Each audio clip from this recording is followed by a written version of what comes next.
Bonjour, nous sommes avec Gwenola Blick, fondatrice d'Infuséthique. Qu'est-ce que c'est Infuséthique en deux mots? Infuséthique, c'est un cabinet de conseil et de formation en leadership éthique. Donc vraiment comment pouvoir vous donner les moyens en tant que responsable d'entreprise, manager d'une entité, de pouvoir faire évoluer l'activité de votre organisation pour qu'elle cible par principe le plus grand impact positif sur le plus grand nombre. Donc c'est au-delà d'une démarche de compensation ou de diminution des impacts négatifs, c'est vraiment comment créer ou retrouver le sens en fait dans votre organisation en permettant à tous de contribuer à quelque chose qui crée un impact positif sur le monde, donc contribuer à un mieux dans le monde, quelle que soit votre activité.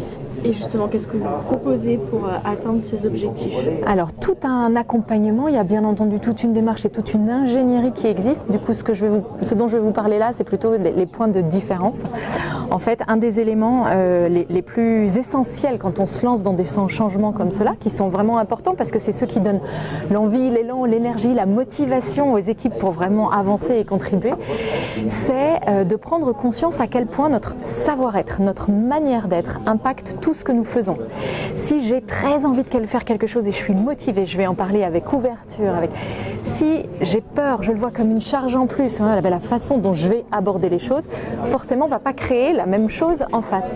Et donc, il y a toute une partie de l'ingénierie qui porte sur comment comprendre ma manière d'être et ce qu'elle crée, comment voir à la fois ce potentiel extraordinaire que nous avons tous sans en avoir vraiment conscience et pouvoir m'appuyer dessus au quotidien et aussi prendre conscience des choses qui, dans ma façon d'être, créent cette non-qualité dont nous ne voulons pas en fait et les faire évoluer pour individuellement et collectivement accéder à cette créativité, cette ouverture, cette vision et concrètement avancer, faire évoluer les choses pour avoir le plus grand impact positif sur le plus grand nombre.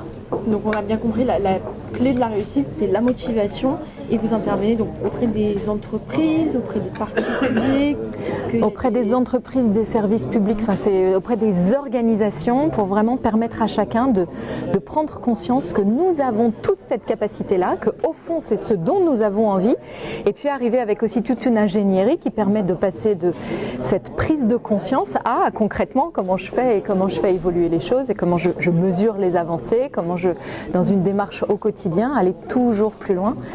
Et une autre... Oui, c'est une forme de coaching en fait que vous faites. Alors ça peut être en one-to-one, c'est aussi beaucoup en collectif, c'est aussi de la réflexion et du travail sur la stratégie d'entreprise, sur la vision et la stratégie.